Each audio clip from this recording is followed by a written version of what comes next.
بسم اللہ الرحمن الرحیم۔ نبوت کے تصور کے حوالے سے ایک بنیادی غلط فہمی جو ذہنوں میں پائی جاتی ہے وہ نبی اور رسول کے فرق کے حوالے سے ہے۔ عام طور سے یہ کہا جاتا ہے کہ ایک نبی وہ ہستی ہے کہ جو صاحب شریعت نہیں ہوتی، اس پہ شریعت نازل نہیں ہوتی، اس پہ کتابیں نازل نہیں ہوتی، جبکہ رسول وہ شخصیت ہے یا وہ ہستی ہے جو اللہ تعالیٰ کی طرف سے کتابیں لے کے آتا ہے، یا اس پہ کوئی کتاب نازل ہوتی، یا وہ صاحب شریعت ہوتا ہے، وہ شریعت دیتا ہے اپنی امت کو۔ ایک فرق عام طور سے لوگ یہ بیان کرتے ہیں۔ بعض اور لوگوں کا یہ خیال ہے کہ نبی اور رسول میں فرق یہ ہے کہ نبی عام طور سے ایک چھوٹی کمیونٹی کی طرف آتا ہے اور رسول جو ہے وہ ایک زیادہ وائڈر کمیونٹی کی طرف آتا ہے، اور بعض لوگ یہ بھی سمجھتے ہیں کہ نبی اور رسول جو ہیں وہ مترادف ہیں اور نبوت اور رسالت میں کوئی خاص فرق نہیں۔ تو یہ وہ غلط فہمیاں ہیں جو نبوت اور رسالت کے تصور کے حوالے سے پائی جاتی ہیں۔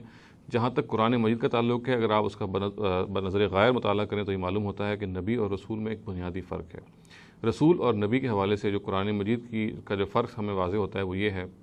کہ رسول جو ہے وہ اپنی قوم پر لازماً اتمام حجت کر دیتا ہے اور اس کے بعد اس کا دنیا ہی میں وہ فیصلہ کر دیتا ہے، جبکہ نبی کے بارے میں ہم یہ کہہ سکتے ہیں کہ وہ اتمام حجت کا ذریعہ تو ہے، تاہم یہ بات کہ وہ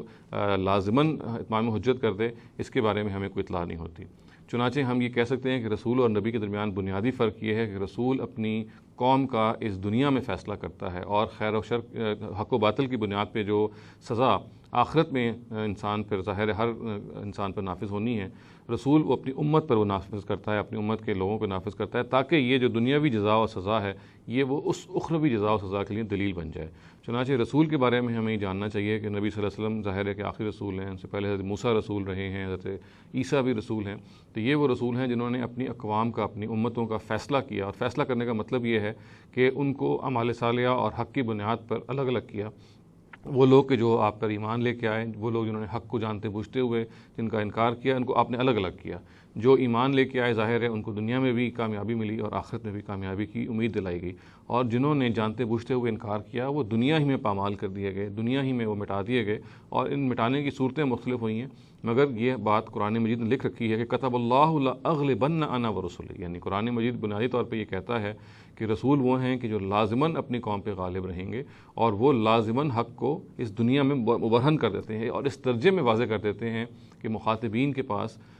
انکار کی کوئی گنجائش نہیں رہتی۔ اس کو ہم اتمام حجت کہتے ہیں، یعنی حجت تمام کرنے کا مطلب یہ ہے کہ حق کو آپ اس درجے میں اپنے مخاطبین پر واضح کر دیں کہ کوئی ان کے پاس ایکسکیوز نہ رہ جائے، کوئی عذر نہ رہ جائے، کل کو وہ یہ نہ کہیں کہ بات سمجھ میں نہیں آئی ہوئی تھی۔ تو رسول بات کو اس درجے میں واضح کر دیتے ہیں، اور چونکہ وہ اس کو واضح کر دیتے ہیں اس درجے میں، چنانچہ اللہ تعالیٰ کے بہاف پہ پھر وہ اپنی قوم کو اس دنیا میں جزا یا سزا سے گزارتے ہیں، جیسے کہ میں نے عرض کیا، تاکہ یہ جزا و سزا اس اخروی جزا و سزا کی دلیل بن جائے جو ہم سب پر واقع ہونے والی ہے۔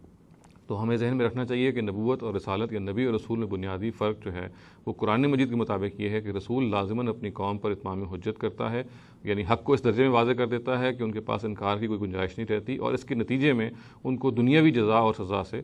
ہمکنار کرتا ہے۔ یہ اس کے جو امیجیٹ مخاطبین ہیں ان کی ہم بات کر رہے ہیں۔ جہاں تک نبی کا تعلق ہے وہ اتمام حجت کا ذریعہ تو ہوتا ہے، اس کے ذریعے سے ہو سکتا ہے کہ حق جو ہے وہ واضح ہو، مگر یہ بات قطعی طور پہ یہ واقعہ ہو گیا ہے کہ یہ حق کا معاملہ اس درجے میں مبرہن ہو گیا، یہ ہمیں نہیں معلوم ہوتا نبی کے معاملے میں۔ رسول کے معاملے میں اطلاع قطعی طور پہ دے دی جاتی ہے، چنانچہ نبوت اور رسالت کے اس فرق کو ہمیں ذہن نشین رکھنا چاہیے۔